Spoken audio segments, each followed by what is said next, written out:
ಇವತ್ತು ನಾನು custard powder use ಮಾಡಿಕೊಂಡು dry fruits oats chia pudding try ಮಾಡಿದ್ದೀನಿ. ಮೊದಲು ನನಗೆ ಓಟ್ಸ್ ಸ್ವಲ್ಪನೂ ಇಷ್ಟ ಆಗ್ತಿರಲಿಲ್ಲ, ಆದರೆ ಇವಾಗ ನಮ್ಮಿಬ್ರಿಗೂ ಫೇವ್ರೇಟ್ ಆಗಿದೆ. ಡಿಫ್ರೆಂಟ್ ವೆರೈಟೀಸ್ನಲ್ಲಿ ಟ್ರೈ ಮಾಡಿದ್ದೀನಿ, ಎಲ್ಲ ಇಷ್ಟ ಆಗಿದೆ. ನಮಸ್ಕಾರ, welcome to my mini vlog. ಅದೇ ಥರ ಲೈಫ್ನಲ್ಲೂ ಕೂಡ ಸೇಮ್, ನಮಗೆ ಒಬ್ಬರು ಪರ್ಸನ್ ಇಷ್ಟ ಅಂತ ಅಂದರೆ ಫೇವ್ರೇಟ್ ಪರ್ಸನ್ ಆಗಿರ್ತಾರೆ. ಅವ್ರು ಏನು ಮಾಡಿದ್ರೂ ಚೆಂದ ಅನಿಸುತ್ತೆ, ಮಿಸ್ಟೇಕ್ ಮಾಡಿದ್ರೂ ಕೂಡ ಪರವಾಗಿಲ್ಲ ಬಿಡು ಅಂತ ಹೇಳ್ತೀವಿ. ಆದರೆ ಒಬ್ಬರು ಇಷ್ಟ ಇಲ್ಲ ಅಂತಂದರೆ ಅವ್ರು ಏನೇ ಒಳ್ಳೇದು ಮಾಡಿದ್ರೂ ಕೂಡ ತಪ್ಪಾಗೆ ಕಾಣಿಸುತ್ತೆ.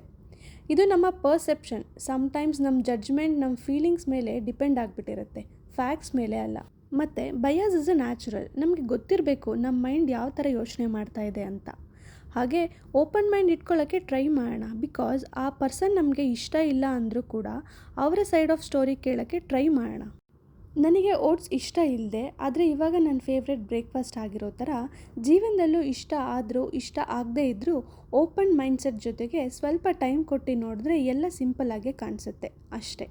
ಇವತ್ತಿನ ರೆಸಿಪಿ ತುಂಬ ಸಿಂಪಲ್, ಹಾಗೆ ಸಂಕಷ್ಟಿ ಆಗಿರೋದ್ರಿಂದ ಗಣಪ ಎಲ್ಲರಿಗೂ ಒಳ್ಳೇದು ಮಾಡಲಿ. ಮತ್ತೊಂದು ವಿಡಿಯೋದಲ್ಲಿ ಸಿಗೋಣ. ನಮಸ್ಕಾರ.